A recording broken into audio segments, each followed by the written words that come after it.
Bonjour à toutes et à tous. Bonjour à ceux qui sont ici autour de moi à Paris et je vais les présenter dans quelques instants. Merci d'être présents en ce samedi matin pour partager un sujet absolument passionnant dans cet atelier sur le capitalisme. Bonjour à Châteauneuf-sur-Isère, bonjour à l'Auvergne, bonjour au Rhône-Alpes et bonjour à tous les Français de l'étranger qui, peu importe les fuseaux horaires, j'espère que certains d'entre vous sont connectés pour partager des échanges passionnants ce matin sur le capitalisme et la responsabilisation du capitalisme. Merci beaucoup d'être mobilisés sur les territoires depuis maintenant plusieurs jours et ce matin encore, en ce samedi matin, pour adresser un sujet absolument majeur qu'on va discuter durant une bonne heure avec des vrais spécialistes du sujet du capitalisme. Je vais commencer par mon ancienne collègue et néanmoins toujours amie, grande amie, Coralie Dubost, députée de l'Hérault. Faut-il vous la présenter? Elle s'est présentée d'ailleurs à la présidence de groupe il y a quelques jours, mais elle continue au sein d'En Marche, malgré les dernières échéances, à pousser ces sujets. Ça fait plusieurs années qu'elle y travaille. Elle était évidemment au sein de la loi Pacte, rapporteure du chapitre 3. Elle a été aussi une membre très active du groupe de travail régulation sur le capitalisme et les soutenabilités au sein de ce grand projet Reconstruire ensemble. Merci Coralie Dubost d'être présente avec nous. Deux autres personnalités, faut-il que je vous les présente? Je ne suis pas certaine, mais je vais évidemment le faire par amitié déjà et par respect. L'excellent Patrick Artus, faut-il le présenter? Je ne suis pas sûre. Vous êtes chef économiste, membre du comité exécutif de Natixis et un professeur émérite à l'école d'économie de Paris. Vous avez commis, je crois, un livre qui sort dans quelques semaines. Nous aurons plaisir à vous écouter. Vous avez, parmi vos caractéristiques, vous me connaissez, donc je vais être très direct. Vous avez à la fois vos convictions. C'est pour ça aussi qu'on vous a ce matin. On ne sera peut-être pas toujours d'accord, mais ce qui est sûr, c'est que vous avez toujours des analyses qui sont aussi percutantes que bien souvent justes a posteriori. Pascal Demurger, faut-il aussi vous présenter? Difficile de parler de capitalisme responsable sans vous inviter. Vous avez rédigé un livre il y a maintenant un an ou deux sur l'entreprise et son projet politique. Un livre brillant, un livre percutant, un livre qui n'est pas dans le blabla. Au-delà d'écrire, vous êtes surtout le directeur général de la Maïf. La Maïf, une mutuelle que vous engagez dans un capitalisme responsable, de plus en plus responsable. Vous avez dénoté durant cette crise du Covid avec des actions fortes, avec la Maïf au service de vos sociétaires. Nous aurons plaisir à vous écouter sur aujourd'hui, sur cette crise, mais aussi, voire surtout sur demain. Vous avez une perception juste de ce qu'il faudrait changer pour que le capitalisme se porte mieux. Je vais aussi volontairement remercier tous ceux qui ne sont pas là ce matin, mais qui se sont engagés pendant des mois. Et c'était à mes côtés puisque j'avais l'honneur de piloter ce groupe de travail. Nous avons beaucoup travaillé durant le Covid, en visio, dans des conditions parfois un peu baroques, mais c'était l'occasion d'ailleurs de vous interroger, Patrick Artus, mais aussi Pascal Demurger. Je voudrais remercier très sincèrement, en une minute, celles et ceux qui ont donné de leur temps et surtout de leurs idées au service de la régulation du capitalisme, notamment Astrid Panossian, Servan Metzger-Corrigou, Coralie Dubost, je l'ai déjà cité, William Vicry qui est à nos côtés ce matin, Renaud Delpech et l'équipe d'En Marche, Sandra Motin, une députée fort active de la Commission des Finances, Éric Delannoy, Olivier Guélaud, Jean Grosset, Garance Pinault qui a assuré le fil rouge de nos travaux, Chéré Azad, Augustin Aoudjan et Caroline Delamarnière, avec lesquels nous avons énormément travaillé pour proposer et faire des suggestions au service d'En Marche et de la reconstruction. Alors, en quelques minutes, je vais lancer le débat et nous allons très vite faire tourner la parole pour que vous exprimiez chacun vos points de vue. On sait, et on le sait depuis longtemps, que le capitalisme est un formidable instrument de développement, mais on sait aussi, et on voit aussi, que le capitalisme peut s'avérer une terrible machine à dérèglement. D'un côté, nous avons les preuves tangibles de son éclatant succès, la hausse du pouvoir, l'amélioration de l'éducation, l'amélioration de la médecine, la diffusion de la technologie, mais de l'autre, nous constatons des effets indésirés, parfois surtout indésirables, parmi lesquels la hausse des inégalités, nous en reparlerons, le réchauffement climatique. Pour résumer un adage bien connu, On pourrait dire que le capitalisme est un bon serviteur, mais peut-être est-il un mauvais maître. Ce constat, nous n'avons pas attendu la crise actuelle du Covid ou l'épisode des Gilets jaunes pour le faire. Au sein d'En Marche, nous avons toujours poussé la revalorisation du travail, la protection personnelle, la protection de l'individu, mais aussi la transition écologique, une transition réelle et pas une transition incantatoire.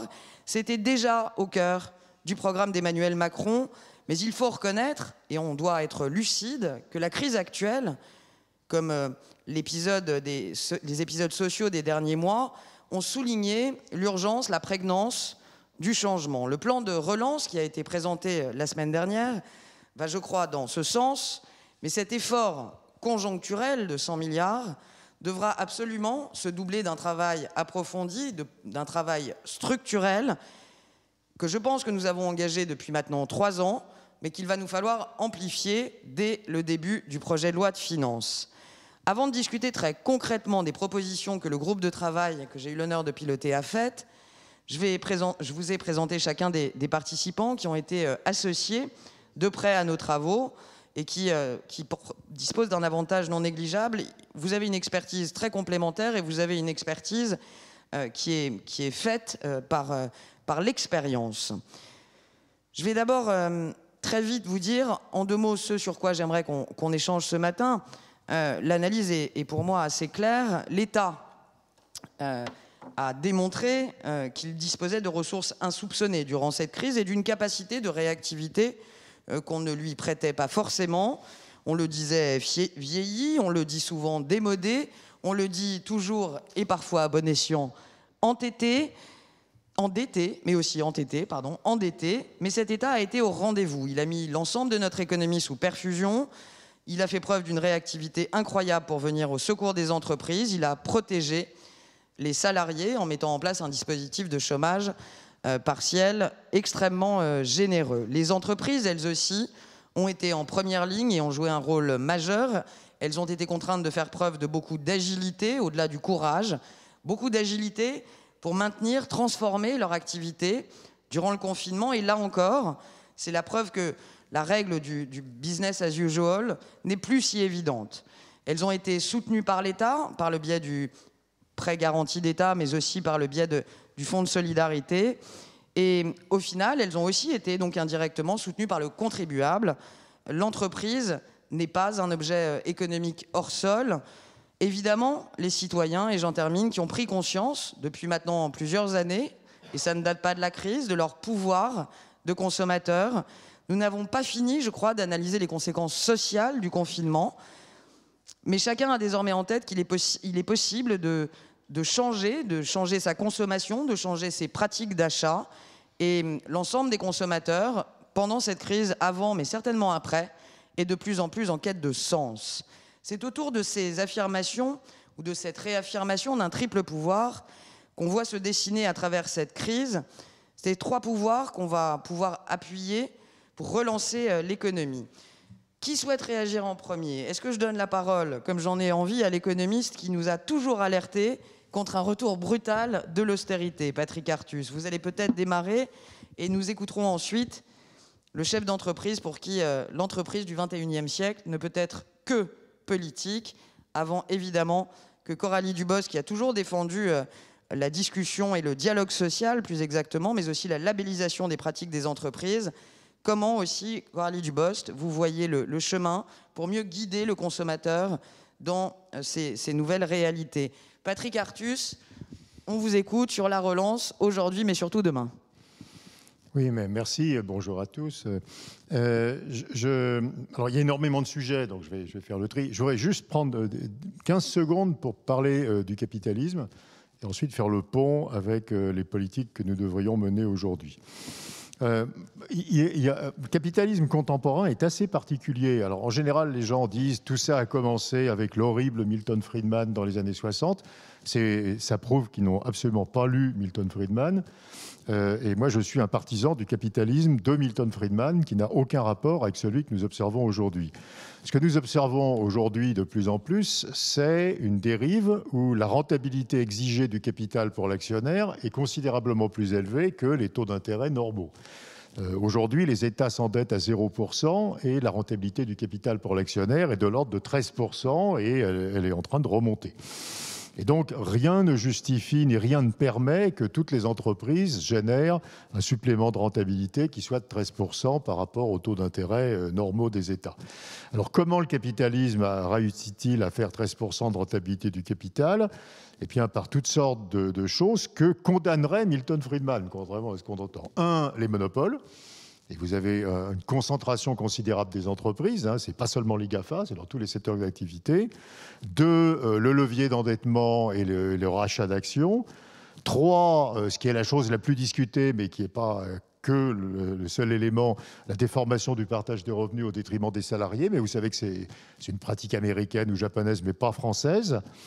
4, des délocalisations sans doute plus importantes que ce qui est efficace économiquement. Et 5, la concurrence fiscale, qui permet d'obtenir des États des baisses d'impôts continuelles. Donc ce capitalisme-là, il n'est pas du tout friedmanien. Un friedmanien disait il faut maximiser les profits pour l'actionnaire parce que c'est comme ça que les entreprises seront efficaces. Mais par ailleurs, l'État doit vérifier qu'il n'y a pas de monopole et qu'il y a de la concurrence, qu'il n'y a pas de déséquilibre financier, qu'il y a une bonne éducation pour tout le monde, qu'il n'y a pas d'inégalité de pauvreté, que les États fonctionnent normalement, etc. Donc, voilà. Donc faites attention aux analyses. Alors, je crois que ce qui est intéressant dans la logique de la relance, c'est d'essayer d'associer une politique de reprise de l'économie à un certain nombre de corrections de ces déviations du capitalisme. Et alors je vais aller vite parce qu'on aura l'occasion d'en débattre. Il me semble d'abord qu'il faut regarder les spécificités de cette crise. Et la première spécificité de cette crise, c'est qu'elle crée une hétérogénéité considérable de notre économie. Il y a des secteurs qui vont aller durablement très mal, il y a des secteurs qui vont aller durablement très bien. Et ça, c'est extrêmement difficile à gérer par rapport à une situation bête où tout le monde irait mal, puis tout le monde irait bien. Et ça pose deux questions. La première question, c'est celle de la protection de la personne et de la protection de l'emploi. Vous ne pouvez pas protéger l'emploi chez Air France ou chez Airbus, ça n'a aucun sens. Donc il faut passer à la protection de la personne. Il faut être capable d'accompagner un salarié qui perd son emploi, de lui maintenir un revenu, de le former et de le ramener à l'emploi. Chose que nous ne savons absolument pas faire en France. La durée moyenne du chômage, c'est 16 mois. Alors que chose que font très bien les pays nordiques, par exemple en Europe. Donc cette question de l'accompagnement de la personne, qui était le cœur d'ailleurs du programme d'Emmanuel Macron pendant la campagne présidentielle, on est toujours à peu près au point mort, même s'il y a eu réforme de la formation, il y a eu quelques progrès. Enfin, regardez la durée moyenne du chômage en France par rapport à d'autres pays. Et puis le deuxième sujet, je pense, c'est la confiance dans les entreprises. Alors je vais me fâcher avec ma voisine de gauche. Je suis radicalement hostile à la conditionnalité du plan de relance.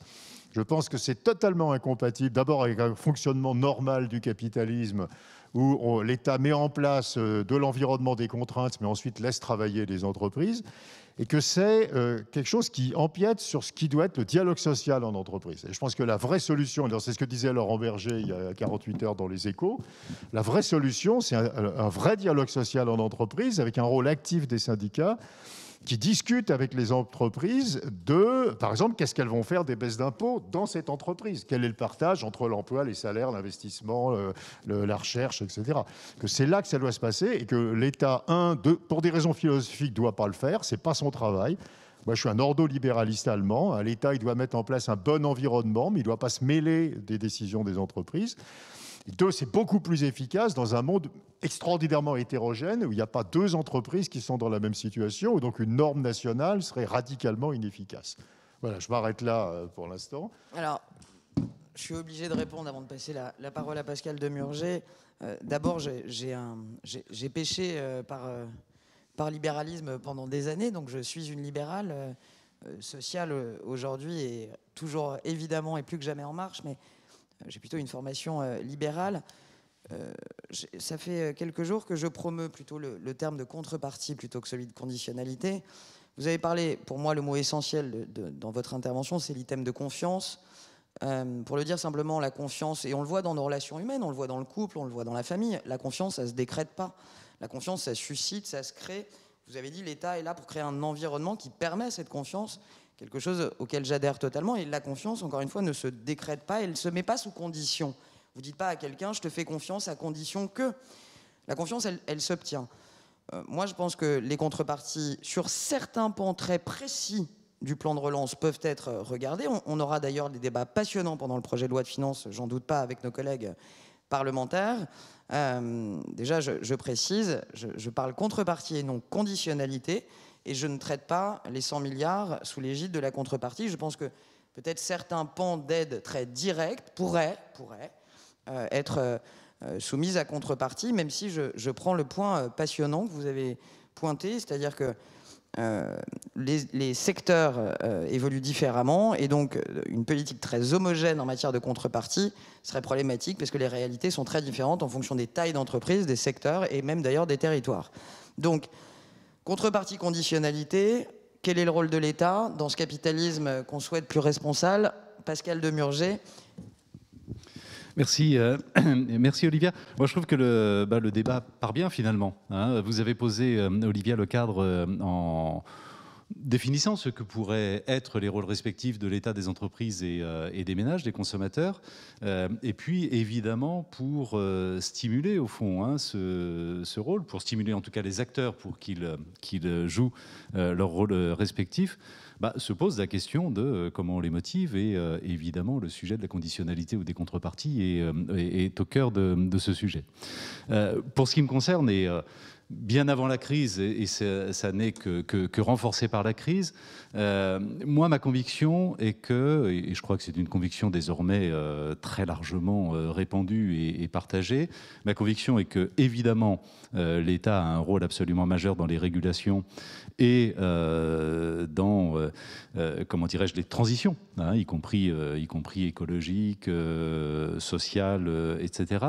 Mais je pense qu'aujourd'hui, il est à peu près établi, et tout le monde, je crois, considère assez largement que l'État ne peut pas seul assumer ce rôle-là, et que, évidemment, les entreprises ont un rôle majeur. La bonne nouvelle, c'est que, et ça, je peux en témoigner de manière expérimentale, j'allais dire, hein, ça fait plus de 10 ans maintenant que je dirige une entreprise qui a construit son modèle économique sur ses fondements. La bonne nouvelle, c'est que l'engagement de l'entreprise, la recherche d'un impact positif, que ce soit sur l'environnement, que ce soit sur le social, le sociétal, ou que ce soit d'ailleurs à l'égard de ses parties prenantes immédiates, collaborateurs, consommateurs, fournisseurs, la recherche de cet impact positif n'est pas du tout incompatible, bien au contraire, avec l'efficacité, avec la rentabilité, avec la performance tout simplement de l'entreprise. Et au contraire, on peut construire des modèles économiques extrêmement efficaces.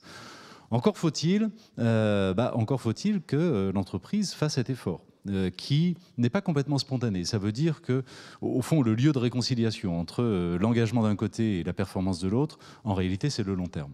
À court terme, il y a souvent, sur quasiment tous les sujets, un véritable antagonisme, une véritable tension entre la volonté, par exemple,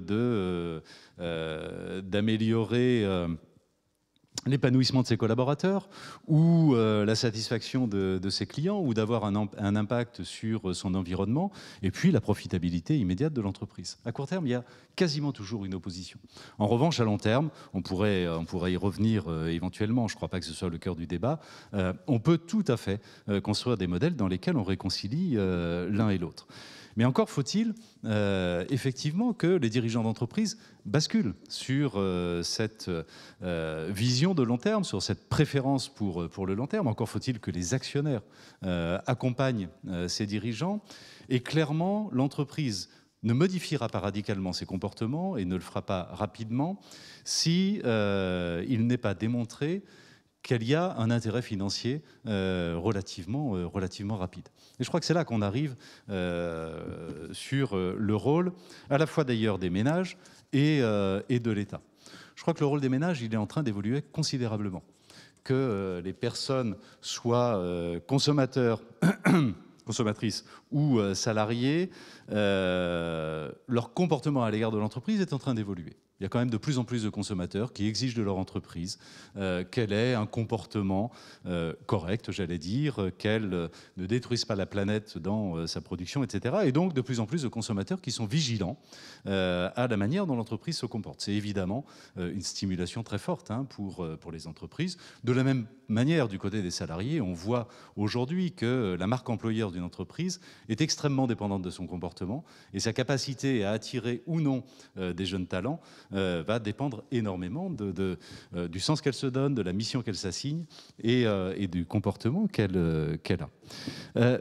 Du côté de l'État, je rejoins complètement Patrick Artus lorsque vous dites, Patrick, que les situations sont infiniment trop diverses pour qu'une réglementation étatique uniforme puisse être pertinente. Et vous l'avez bien décrit, une des conséquences de la crise, c'est précisément l'hétérogénéité, même la polarisation en fait, de la situation des entreprises entre celles qui surperforment à l'issue de la crise et celles au contraire qui sont très lourdement pénalisées. En revanche, moi j'ai la conviction que l'État doit stimuler cette évolution du comportement des entreprises.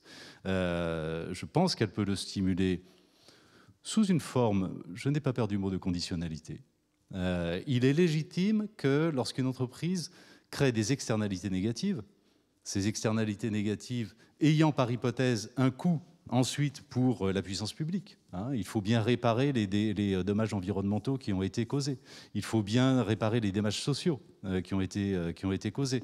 Lorsqu'une entreprise délocalise sa production, lorsqu'une entreprise, comment dirais-je, optimise à outrance sa fiscalité, il y a évidemment un manque à gagner ou des coûts pour la puissance publique. Et donc, moi, je crois qu'il est légitime que la puissance publique, à travers la commande publique, à travers le soutien aux entreprises, voire même à travers la fiscalité, tienne compte du comportement des entreprises. Et ce sera un moyen aussi d'accélérer ce comportement. Merci Pascal Demurger. Je vais tout de suite passer la parole à Coralie Dubost, mais en fil rouge, et comme je sais que Coralie Dubost interviendra aussi, comme je suis têtu, vous me connaissez, je vais répéter pourquoi. Moi, j'ai pas peur. D'abord, j'ai pas peur de grand-chose, et j'ai certainement pas peur du mot de conditionnalité. Mais ce qui me semble important, c'est que c'est pas la même chose, conditionnalité et contrepartie. Conditionnalité, c'est vous pouvez avoir accès aux aides de l'État à condition que vous mettiez en place ceci, cela au plan environnemental, social et de gouvernance. Et là, pour aller vite, quitte à vous étonner, je vous rejoins totalement. Si on attend le temps de la condition, on aura perdu des centaines de milliers d'emplois. On peut pas. Il y a aussi le timing de la relance qu'il faut considérer. Il faut être pragmatique, et je sais qu'on l'est ici. Si on commence à enclencher les 100 milliards, oui, mais à condition que... Je crains qu'on n'arrive pas à décaisser et je crains qu'il n'y ait beaucoup plus de défaillances et de casse sociale que ce qu'on envisage. À l'inverse, et c'est là que je pense qu'on dit un peu la même chose, Patrick Artus, l'idée de dire on va vous faire confiance et ces aides, elles sont pour vous et on vous les donne.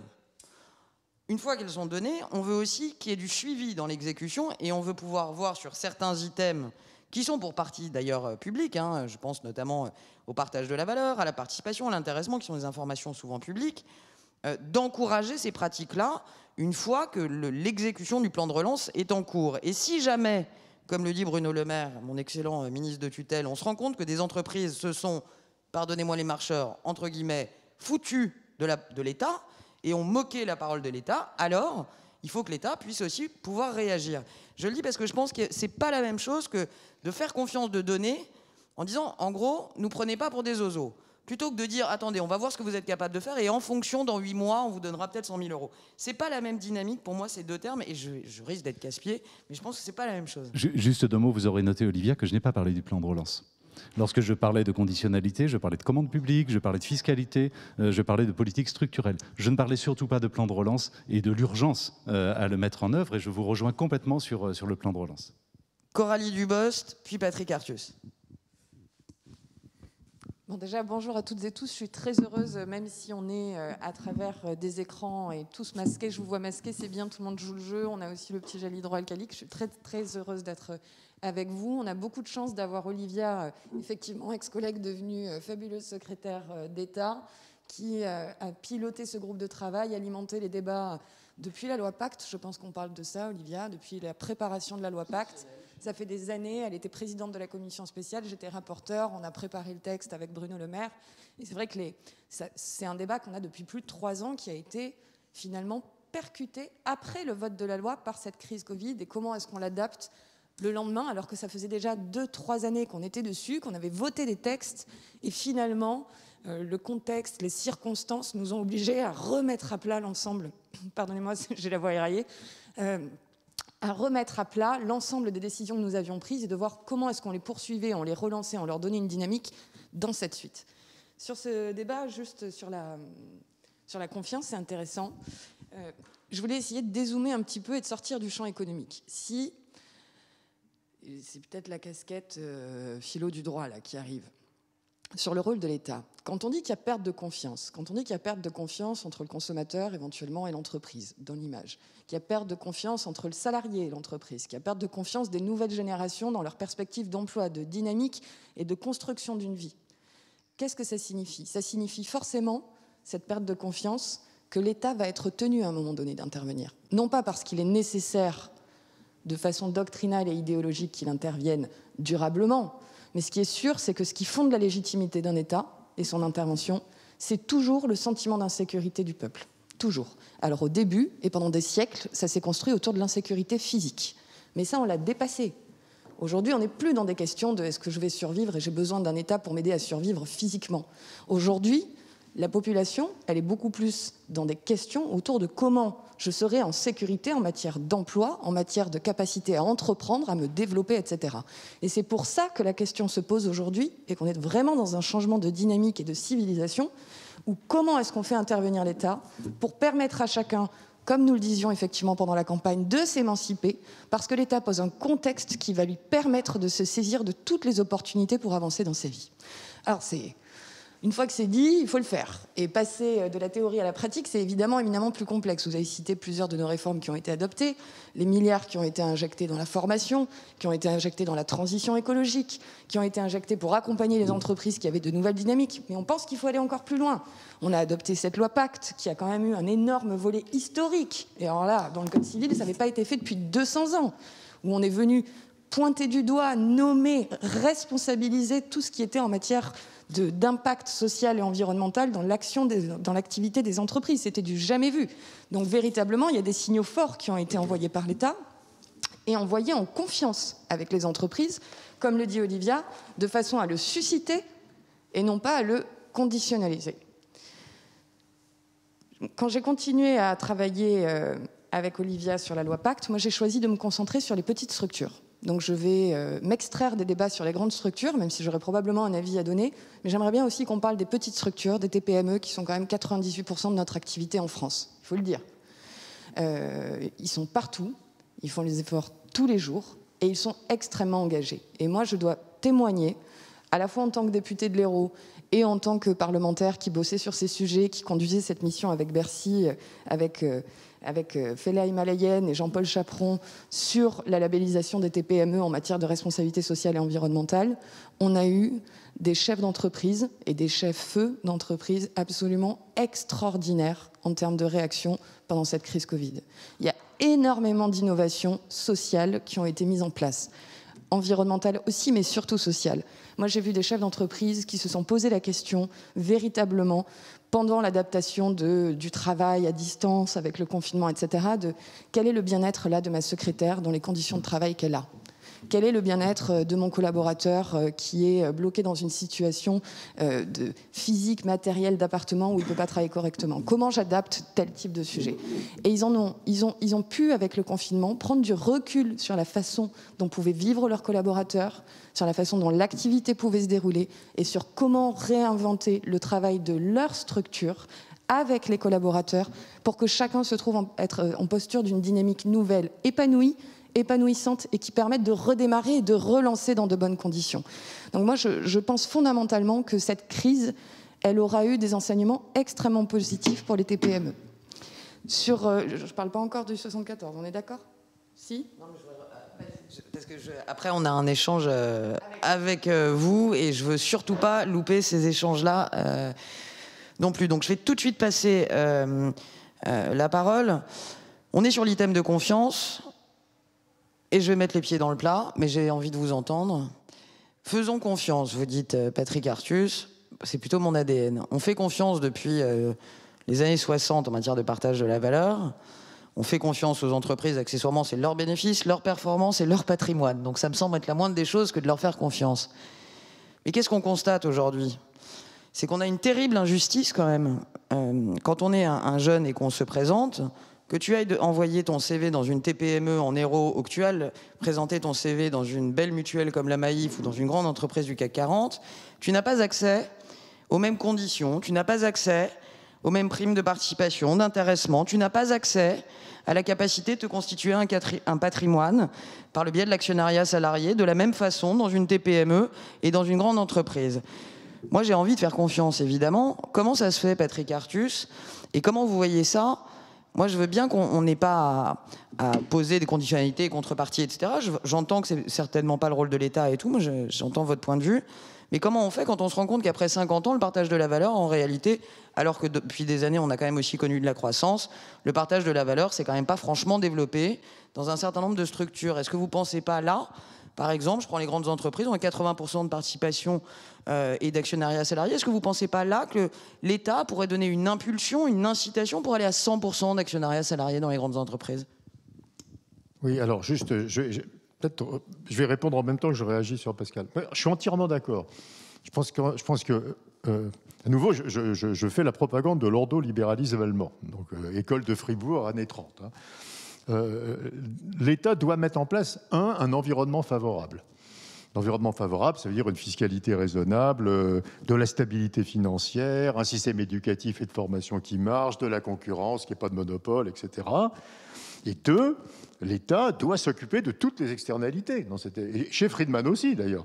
Et donc, c'est le marché du travail. Moi, je suis de ceux qui ont défendu le bonus-malus sur les licenciements depuis très longtemps. Les entreprises prennent une partie des coûts sociaux, l'environnement, la recherche, des externalités considérables. Donc, il faut laisser le crédit d'impôt recherche. Et puis, tout ce qui est inégalité. Donc, il faut un salaire minimum pertinent, ce que dit Biden aujourd'hui aux États-Unis. Et puis, il faut effectivement corriger les inégalités PME, grands groupes. Voilà. Pourquoi il n'y a pas de participation dans les PME? Enfin, moi, mon sentiment en parlant aux patrons de PME, c'est pas une question de volonté, c'est que c'est trop compliqué pour eux. C'est un truc. Enfin, la participation dans un grand groupe, c'est une bureaucratie monstrueuse, quoi. Il faut quand même dire la réalité. Ça prend un temps fou aux ressources humaines, à la direction financière, aux syndicats. Il faut choisir des fonds, il faut se réunir, il faut. Donc, alors, si on faisait un truc totalement automatisé qui est dans le logiciel de paye, ça marcherait. Proposition 48, généraliser la participation en faisant en sorte que ce soit plus les entreprises qui adressent la formule, la complexité et la ventilation de la formule, mais que l'État se mette aux côtés des entreprises pour faire ses calculs. Ça sera pire. Ça sera pire. Alors qu'est-ce que vous proposez? Le mettre dans le logiciel de paye, quoi. Que le patron de PME, il n'a même pas à s'en occuper, quoi. Il a signé que ses syndicats. Vous adhérez sur le fait qu'il faut simplifier les choses, que cette formule, personne n'y comprend rien. Il faut que ça lui prenne 0 seconde. Okay. Donc c'est son expert comptable qui met ça dans le bulletin de paye, quoi. Je veux dire, des trucs très très simples. Moi, je pense que. Ouais, mais moi j'aime bien être précise. Pardon, je vais être casse-pied. C'est déjà dans les logiciels de paye. Non, si, la participation est déjà dans le logiciel de paye. Mais pourquoi ça se fait pas? En amont, il y a une bureaucratie totalement infernale, quoi. Je veux dire, ça prend des temps fous à des tonnes de collaborateurs dédiés. Donc, il faut une direction des RH, il faut une direction financière, il faut des syndicats, il faut des représentants des syndicats qui s'occupent de ça. C'est beaucoup trop compliqué. Alors, bien sûr, dans le CAC 40, on gère. PME ne peut pas gérer un système comme ça. Juste, je finis pour dire que on est tous d'accord, peut-être finalement, que dire à une entreprise « nous avons baissé les impôts de production, on va les regarder ce que tu en as fait ». Je trouve ça une totale absurdité. Nos impôts de production, c'est 50 milliards d'euros en charge des entreprises de plus qu'en Allemagne. Donc, de toute façon, non, 77, c'est les impôts totaux. Ça, les impôts de production d'entreprise, c'est 50 milliards. Parce qu'il y a des impôts de production qui ne seront pas payés par les entreprises.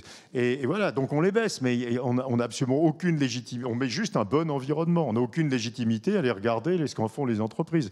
Par contre, quand il y a des externalités, voilà. Et donc, après, il faut se rendre compte que ne pas corriger l'externalité, ça fabrique aussi une bureaucratie terrible. Sur le climat, si on avait un prix du CO2 correspondant à peu près à ce qu'on veut, et on sait que c'est un prix élevé, il faudrait commencer à 100 € la tonne, quoi, je dirais, et pas vraiment monter à 400 € la tonne dans 30 ans. Mais si on avait du CO2 à 100 € la tonne, on aurait toutes sortes de décisions qui se feraient. Ça s'appelle l'ordolibéralisme. On met en place l'environnement. Si on ne le fait pas, il va falloir pondre 43 000 normes sur le transport, l'urbanisme, machin, le vélo, tout ce qu'on veut, et ça sera un bazar total qui va nous user et qui ne marchera pas.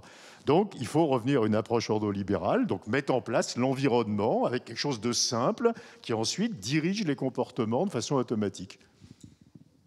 Je me permets de revenir juste sur le point participation, parce qu'on l'avait aussi effectivement dans le cadre de la loi Pacte sur le partage de la valeur pas mal bossé avec les PME, puisqu'on les a quand même exonérés de forfait social très largement sur ce volet-là. La grande difficulté dans les échanges et les auditions que nous avions eues avec plusieurs structures, pour eux, c'était pas tant finalement la paperasse de la participation, parce que comme c'est une formule légale, il y en a très peu de paperasse. Il y a beaucoup plus de paperasse pour faire un accord d'intéressement. La grande difficulté, c'était le choix de l'outil, de comment le mettre en place, de comment le présenter à son salarié, de comment l'adresser. Et l'une des conclusions que nous en avions tirées, c'était déjà d'une part d'arriver à bien différencier la participation et l'intéressement, chose que beaucoup de chefs d'entreprise ne différencient pas, et l'actionnariat salarié, donc les trois volets. De faciliter évidemment dans les rapports avec l'administration, et là non seulement il y a eu le droit à l'erreur, on a mis des incitations, on a mis du rescrit administratif, Bercy a créé d'ailleurs des documents aussi de participation et d'intéressement simplifiés, téléchargeables sur le site pour faciliter la vie des entreprises.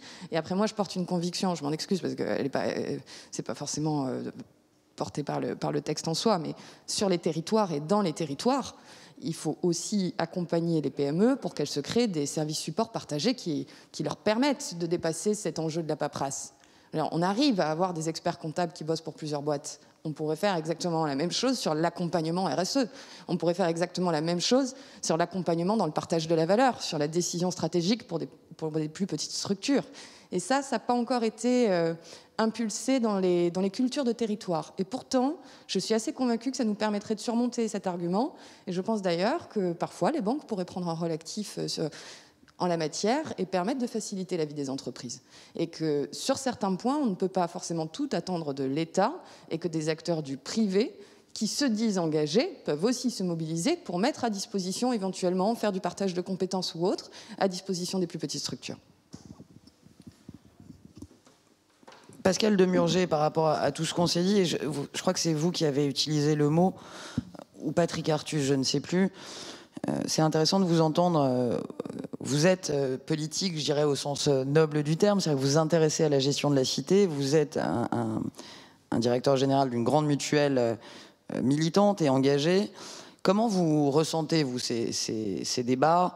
Je dirais, est-ce que vous estimez que le politique n'a pas à faire intrusion et doit donner, créer des conditions, mais ne pas aller plus loin, ou est-ce que vous pensez qu'il est temps qu'au-delà de créer les conditions, on aille un peu plus loin? Je vais par exemple donner deux exemples pour illustrer mon propos. Comment se fait-il, vous parliez du carbone et du bilan carbone, comment se fait-il que des grandes boîtes comme Kering aient déjà mis en place, au moment où je vous parle, le bilan carbone et consolider leur bilan comptable avec une intégration du pricing de la tonne carbone à 70 €. Alors c'est en deçà de ce que vous disiez, Patrick Artus, mais ils font déjà l'exercice et au moment où je vous parle, ce bilan, je dirais, carbone comptable existe. Pourquoi des grandes boîtes le font sans obligation?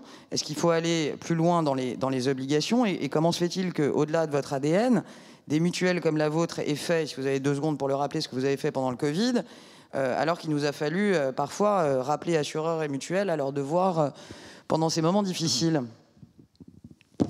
Alors, beaucoup de choses. Peut-être que je vais commencer comme ça, ce sera fait, par rappeler effectivement ce que nous avons fait pendant la crise. On a tout simplement rendu à nos assurés, à nos sociétaires, un peu plus de 100 millions d'euros. Pourquoi ?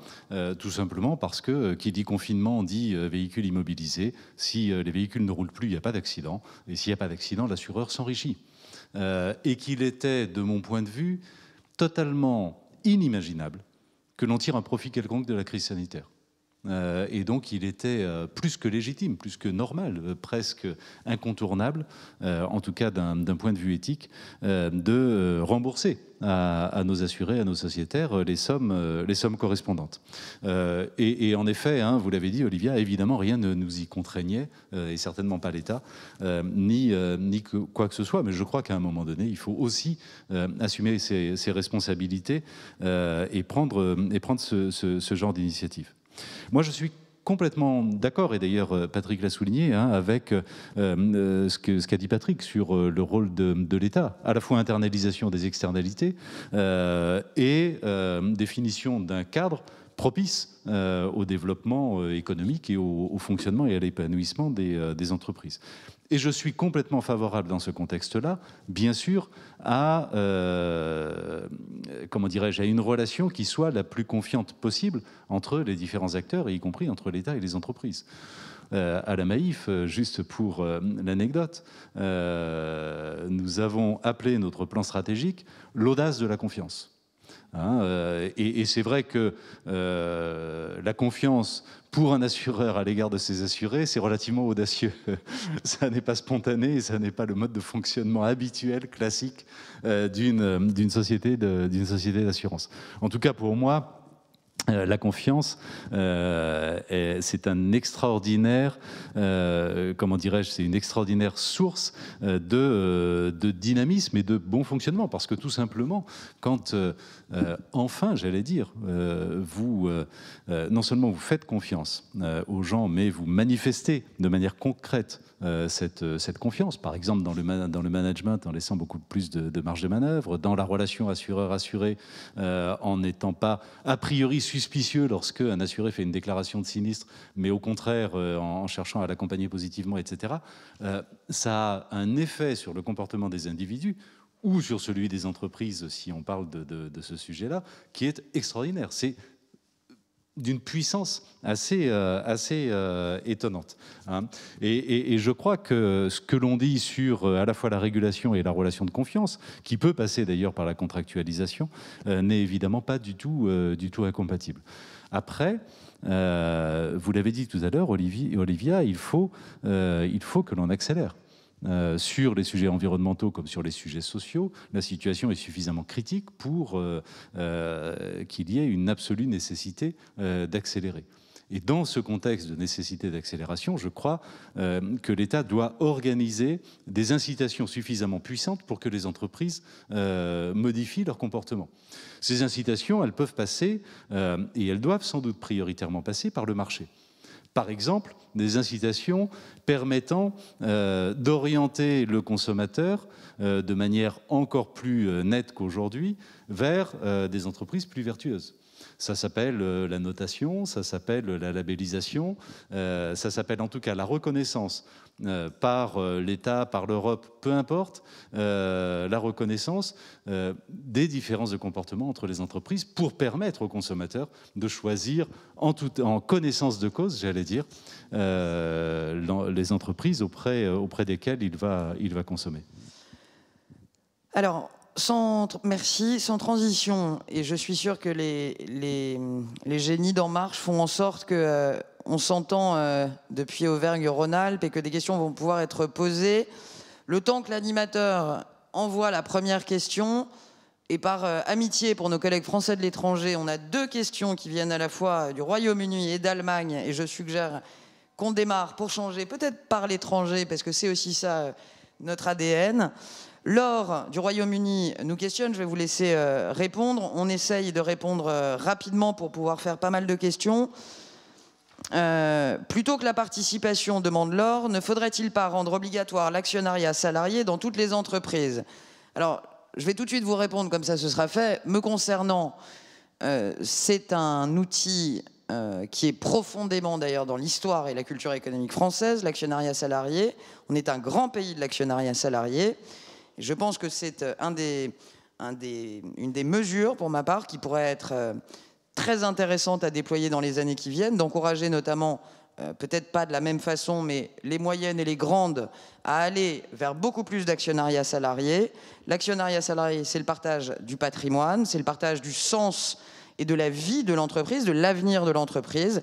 Et je crois très clairement dans les salariés, dans leur capacité aussi à injecter ce sens quand ils sont actionnaires salariés. On a de grandes entreprises, j'en profite, je ne suis pas sûr qu'ils nous regardent ce matin, mais je pense notamment à Xavier Fontanet, qu'on a auditionné à de nombreuses reprises dans le cadre de ses travaux et qui encourageait lourdement l'actionnariat salarié. On a de grandes histoires chez Essilor. Il me disait, on a fait des ouvriers millionnaires et ça n'est pas des mots, ce sont des réalités. Je crois à ce dispositif. Coralie Dubost, oui, non. Faut-il aller plus loin en matière d'actionnariat salarié ? Tu le sais, bien sûr, moi je suis absolument convaincue qu'on peut aller encore plus loin et qu'on peut impulser. Et j'ai de magnifiques exemples sur ma circonscription. J'ai une pépite comme ça qui est à 88% d'actionnariat salarié aujourd'hui, qui ne cesse de se développer, qui va bien et qui n'embauche pas quelqu'un sans l'intégrer et qui va continuer d'exploser. Vous en entendrez parler longtemps. Mais Dincel, qui a beaucoup travaillé sur les gouvernances responsables avec Bruno Le Maire, bon, ça fonctionne. Quand on s'y met, ça fonctionne. Maintenant, je pense qu'évidemment, ça ne va pas répondre à la question du partage de la valeur pour la totalité des structures, étant bien entendu que dès lors que vous êtes en deçà d'une certaine taille, la question ne se pose pas en ces termes. Oui, bah juste 2 mots, je ne veux pas rajouter à ce que vous nous avez dit toutes les deux. Complètement favorable, bien sûr, au développement de l'actionnariat salarié. Au-delà de l'actionnariat, il y a la question de la gouvernance. Et moi, je crois beaucoup à la nécessité de l'intégration dans la gouvernance, à la fois de représentants de salariés. Moi, j'ai un conseil d'administration au sein duquel il y a 3 représentants de salariés. Et ça apporte un plus, parce que ça apporte un regard différent. Je crois beaucoup aussi à l'intégration dans la gouvernance de représentants des consommateurs.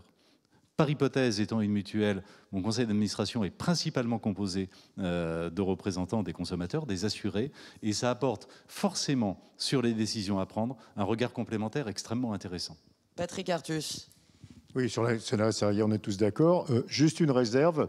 Ça va très bien quand l'entreprise va bien, c'est horrible quand l'entreprise va mal. Parce que le salarié, il perd son boulot et son épargne. Hein. Donc, il faut quand même mettre un plafond quand même. Hein. Mais 5, 6%, 7% du capital. Et moi, de témoignages de conseil d'administration, l'administrateur représentant les salariés actionnaires, il compte. Hein. Parce que... il compte. Il dit, moi, j'ai 6% du capital, monsieur. Donc, juste un mot. Et il est formé depuis la loi Pacte, parce que oui, c'est important de le former. Il est souvent très remarquable. Il est souvent très remarquable. Juste un mot pour dire quand même, on a tous touché un peu. Il y a un sujet quand même qui est l'actionnaire, hein, Pascal en parlait. Non, mais je pense, moi profondément, je vais passer à nouveau un message de désespoir, mais. Tant que plus de 50% du capital des grandes entreprises françaises est détenu par des fonds anglo-saxons, nous n'arriverons à rien. Hein, parce que de toute façon, vous ne ferez pas changer d'avis les grands fonds anglo-saxons. Donc, associé à tout ce que nous venons de dire, il y a une nécessité absolue, c'est un actionnariat européen, avec comme on voit aussi en Europe du Nord, avec les grands fonds de pension d'Europe du Nord. Donc moi, je pense qu'il faut, de la retraite par capitalisation, et 2, avec cet argent des retraites par capitalisation, le faire gérer par des grands fonds publics comme on le fait en Europe du Nord, qui ont vraiment des horizons de long terme, qui n'ont rien à faire du dividende trimestriel, hein, qui gèrent leur capacité à payer des retraites dans 20 ans, en Suède, aux Pays-Bas, en Finlande, au Danemark, etc., et qui ne demandent pas 15% de rendement du capital, qui demandent de quoi payer les retraites, quoi.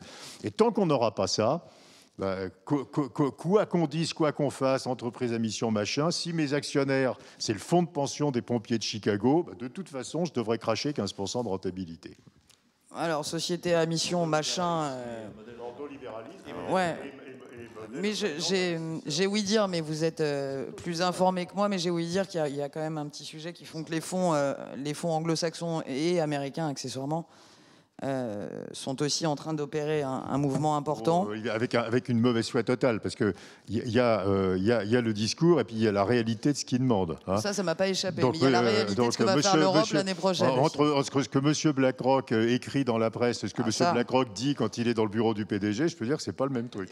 Il y a aussi le fait, et je dois le dire pour nos amis marcheurs, on n'est pas européen chez En Marche que quand il y a des élections européennes. Il y a 2-3 sujets à l'Europe qui me laissent encore un peu d'espoir, Patrick Artus, en matière de régulation sur ces sujets à impact.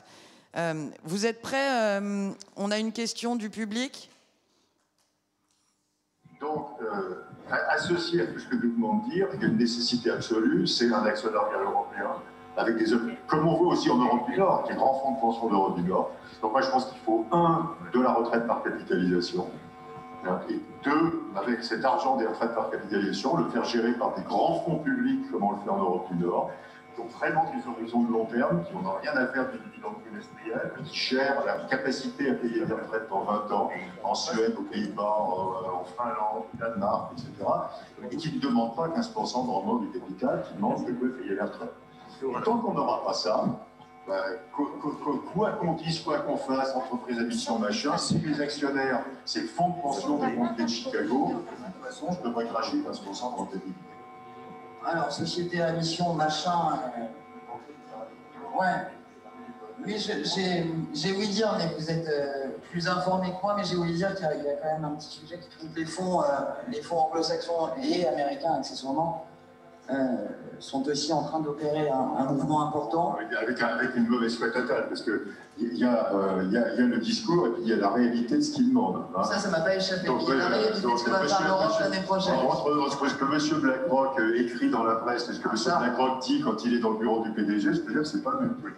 Il y a aussi le fait, et je dois le dire pour nos amis marcheurs, on n'est pas européen chez En Marche que quand il y a des élections européennes. Il y a 2-3 sujets à l'Europe qui me laissent encore un peu d'espoir, Patrick Artus, en matière de régulation sur ces sujets à impact. Vous êtes prêts? On a une question du public. Alors, Paul Campusora, peut-être.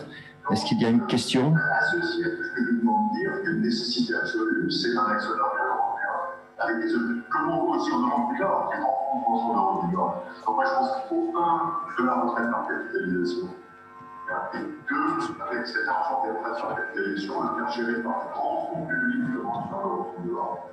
Vous tiens le micro, d'accord. On n'a rien à faire du bilan trimestriel, qui gère la capacité à payer les retraites en 20 ans, en Suède, aux Pays-Bas, en Finlande, au Danemark, etc., et qui ne demandent pas 15% de rendement du capital, qui demandent de quoi payer les retraites. Tant qu'on n'aura pas ça, quoi qu'on dise, quoi qu'on fasse, les conseils d'admission machin, si les actionnaires, c'est le fonds de pension des banquiers de Chicago, de toute façon, je devrais cracher 15% de rentabilité.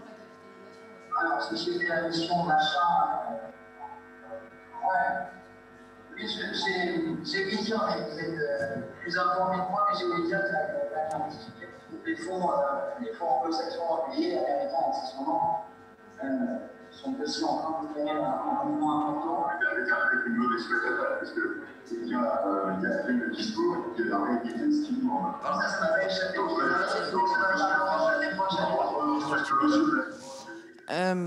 Pascal Demurger, on vient de parler de l'actionnaire, et c'est quand même toujours absolument fondamental de rappeler le rôle de l'actionnaire, effectivement, dans cette responsabilisation du capitalisme. Pour le dire autrement, sans eux, on n'y arrivera pas. Vous disiez aussi, Pascal Demurger, que vous trouviez particulièrement intéressant d'intégrer aussi dans vos COMEX, dans les organes de décision, des consommateurs. Alors, Coralie Dubos, vous avez aussi beaucoup travaillé sur les sujets de labellisation RSE qu'on avait adressé pendant le pacte. Je voudrais peut-être, si on peut terminer là-dessus, on a parlé des actionnaires, on a parlé de l'État, des entreprises, des citoyens. Restons sur les citoyens consommateurs. Pascal Demurger, 2 mots sur l'information aux consommateurs, sur qu'est-ce que vous pensez qu'on pourrait faire de mieux, et si vous pouvez nous dire un mot aussi, Coralie Dubos, des travaux que vous avez menés et qui seront, je crois, bientôt conclus sur la labellisation des actions de RSE des entreprises en matière de biens et de services. Oh bah, vraiment 2 mots, et je vais laisser Coralie développer ce qui est en train d'être mis en place. Je le disais, hein, les entreprises ne bougeront que si elles y ont intérêt, et notamment sous la pression des consommateurs. Encore faut-il que les consommateurs soient à la fois suffisamment éduqués, est sensible à ces questions de l'impact de l'action de l'entreprise sur l'environnement ou sur la société, et puis qu'ensuite les consommateurs, évidemment, aient à leur disposition, de manière simple, la possibilité d'évaluer, au fond, le comportement des entreprises auprès desquelles ils achètent. Alors, cette simplicité, ça peut être une labellisation. Moi, je crois que la labellisation est peut-être un tout petit peu trop simplificatrice, justement, et avoir une idée de score du comportement au regard des critères de l'ESG, de l'impact environnemental, social et, bien sûr, de la gouvernance des entreprises, sur la base de ces 3 critères-là, avoir une forme de score, comme il existe des Nutri-Score, par exemple, à travers lesquels score d'ailleurs on pourrait noter les entreprises elles-mêmes ou éventuellement les produits qui sont les produits et les services qui sont mis sur le marché. Et j'ai cru comprendre que c'était le sens de vos réflexions. Oui, alors en fait, pendant la loi Pacte, en séance, c'est un débat qui est arrivé en séance, où finalement, alors que nous étions en train de créer l'engagement dans le Code civil de l'entreprise responsable, la raison d'être et la société à mission, et nous avions déjà le sentiment d'avoir passé beaucoup d'étapes, on avait, ne nous en cachons pas, c'est un travail finalement de co-construction avec l'ensemble des partis politiques. Les bancs de droite étaient très inquiets de ce que nous étions en train de mettre en place à l'endroit des entreprises en disant vous allez les tétaniser dans leur activité. Et les bancs de gauche nous disaient vous n'allez pas assez loin, faites un label public d'État, faites un label RSE d'État qui vient labelliser toutes les structures. Donc, avec Olivia, on a organisé une petite suspension de séance, on est allé discuter avec les uns et les autres, et on s'est dit finalement il faut qu'on arrive au moins à se mettre d'accord sur de quoi on parle. Qu'est-ce que c'est qu'un label RSE? Comment est-ce que déjà l'État peut intervenir là-dessus?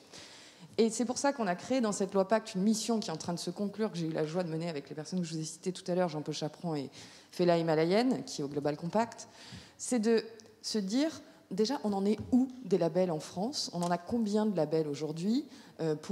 Avec quel type de critères? Est-ce qu'ils se ressemblent? Qu'est-ce qu'ils donnent comme réponse à l'entreprise, aux salariés et aux citoyens?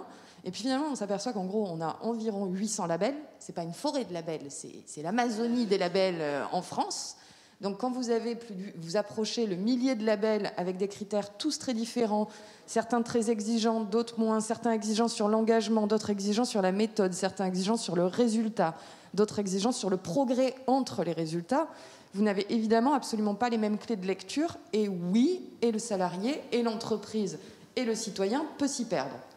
Donc l'objet je ne vais pas vous donner les conclusions du rapport, mais un petit peu quand même, l'objet de ce rapport, c'est bien de venir proposer la création d'une structure publique de rationalisation de l'ensemble des labels. Non pas de direction des labels, ils seront autonomes, mais qui permettent de donner des indications très claires aux citoyens, aux salariés, à l'entreprise, sur quel type de label elle va. Parce que ça, c'est vraiment important.